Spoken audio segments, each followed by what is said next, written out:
Hello everyone, thank you so much for tuning in and welcome back to my channel on YouTube. Today we are dismantling a hydraulic power assisted steering of a Ford Fusion.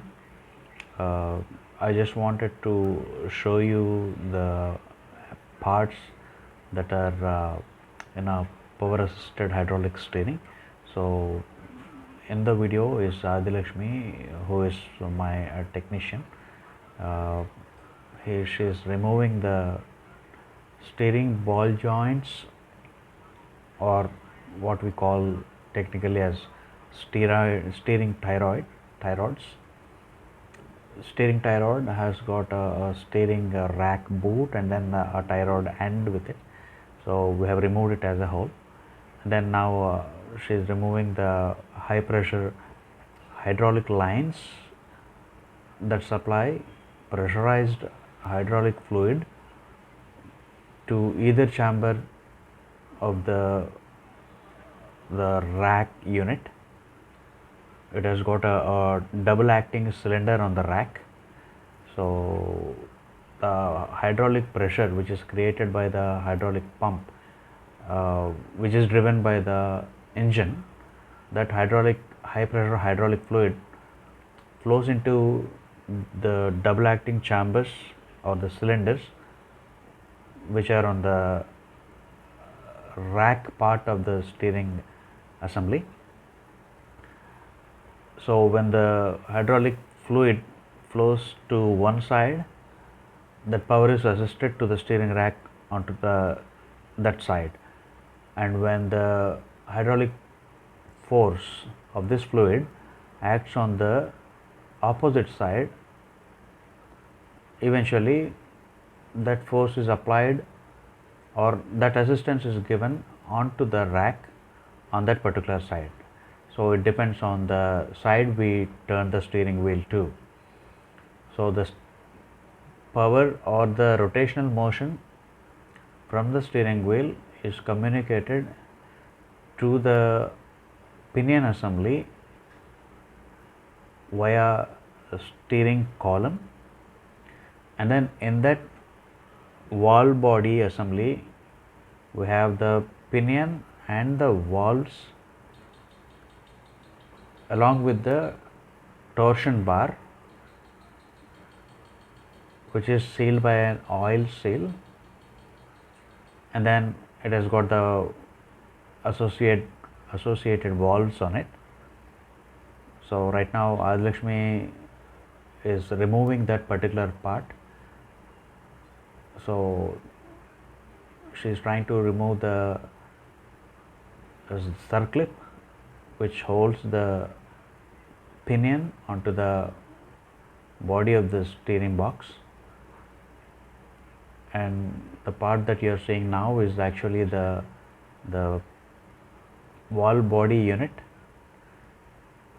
And then whenever we turn the steering wheel either to the left or to the right, that movement is it becomes known to the mechanical pinion or the pinion body or the valve train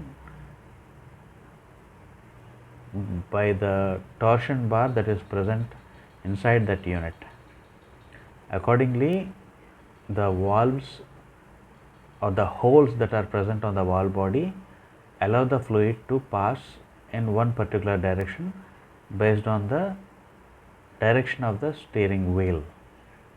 That is how the pressurized fluid is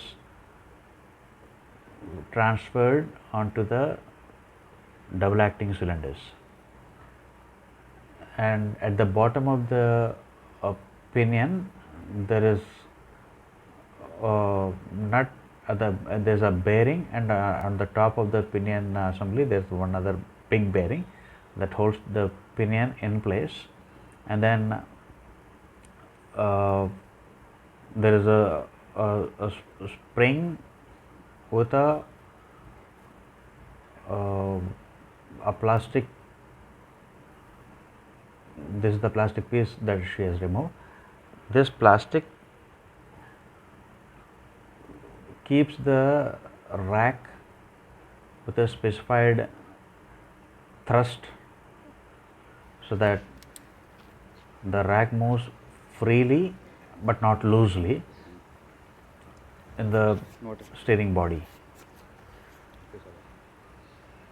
And now, so as I was telling you, whenever we turn the steering wheel either to the left or to the right, that motion is transferred to the pinion assembly or the valve body, and then the torsion bar that is present inside the assembly of the valve body directs the high pressure hydraulic fluid into either side of the double acting cylinders present on the rack unit. That is how we get the assistance from the hydraulic assistance from the hydraulic fluid. And then the steering ball joints or the steering tie rods will carry the motion onto the wheels, and then steering tie rod ends will enable this motion or the translatory motion of the rack to the wheels, even though the wheels are taking a turn. So this is how the hydraulic power assisted steering works, and these are the parts that are involved in that hydraulic power assisted steering system. So the usual problems that we get are the leak of the hydraulic oil due to the leakage from the oil seals, and then slack in the joints due to the wear and tear as per the age of the vehicle, and then anything clogged, which clogs the impurities that clog the valve train or the valve body, the holes in the valve body. So this is the total dismantling video that I was able to present to you. So thank you so much for watching, and you all have a good day.